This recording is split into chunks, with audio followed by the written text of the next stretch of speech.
അടിപിടി നടത്താനും കൊടികെട്ടാനും മാത്രമല്ല യുവത്വം, ഇത്തരം സ്ഥാനങ്ങളിലേക്ക് കൂടി ഇരിക്കാൻ യുവതലമുറ യോഗ്യനാണ്, അല്ലെങ്കിൽ യുവതലമുറയ്ക്ക് യോഗ്യതയുണ്ട് എന്ന് പാലക്കാടിലൂടെ BJP അല്ലെങ്കിൽ പ്രശാന്ത് ശിവനിലൂടെ BJP കാണിച്ചു കൊടുക്കുകയല്ലേ? തീർച്ചയായിട്ടും തലമുറ മാറ്റം എന്ന് പറയുന്നത് ഏത് പാർട്ടിയിലും ആവശ്യമുള്ള ഒരു കാര്യം തന്നെയാണ്. ഇപ്പോൾ ധന്യ പറഞ്ഞതുപോലെ പ്രശാന്ത് ശിവൻ കുറച്ചുകൂടി യങ്സ്റ്റേഴ്സിനെ ആകർഷിക്കാൻ കഴിയുന്ന, അല്ലെങ്കിൽ ഈ സോഷ്യൽ മീഡിയ ഉപയോഗിച്ചുകൊണ്ട് തങ്ങളുടെ ആശയങ്ങൾ എത്തിക്കാൻ കഴിയുന്ന ഒരു നേതാവായിരിക്കാം.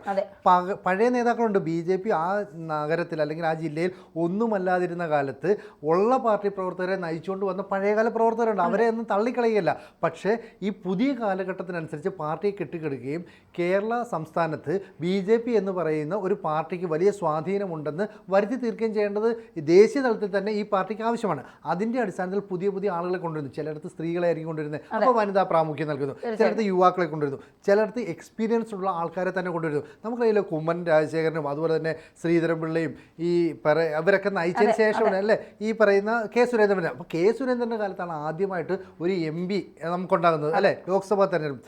അങ്ങനെ ഒരു MP BJPക്ക് കിട്ടി എന്നുള്ള അഭിമാനം ആ പാർട്ടി പ്രവർത്തകർക്കെല്ലാം ഉണ്ട്.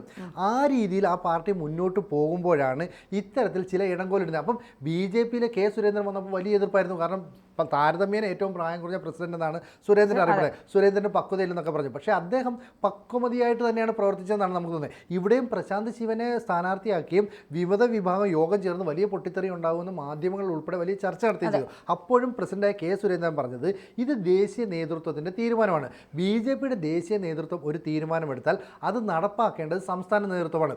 അതുകൊണ്ട് തന്നെ ഞങ്ങളത് നടപ്പാക്കും. കെ സുരേന്ദ്രൻ കൃത്യമായി പറയുന്നുണ്ട്. അപ്പോൾ കെ സുരേന്ദ്രനെ തള്ളിക്കളയും. ഇപ്പോൾ സുരേന്ദ്രനോട് അഭിപ്രായ യോജിപ്പില്ലാത്ത ഒരുപാട് പേരുണ്ട്. പക്ഷേ ഒരു പാർട്ടിയുടെ സംഘടനാ സംവിധാനം വെച്ച് പ്രസിഡന്റ് പറഞ്ഞാൽ അത് കേൾക്കുകയെ മറ്റുള്ളവർക്ക് നിവൃത്തിയുള്ളൂ അല്ലേ? അപ്പോൾ CPMനുള്ളിൽ ചെന്നിട്ട് MV ഗോവിന്ദൻ ഒരു കാര്യം പറഞ്ഞു, MV ഗോവിന്ദനെ ഇഷ്ടമില്ല എന്ന് പറഞ്ഞിട്ട് ബാക്കി ആരെങ്കിലും ചെന്ന് ചീത്ത പറയുമോ? ഇല്ല. കാരണം അവരുടെ അച്ചടക്കം അങ്ങനെയാണ്, അല്ലെങ്കിൽ ആ കേഡർ സംവിധാനം അങ്ങനെയാണ്.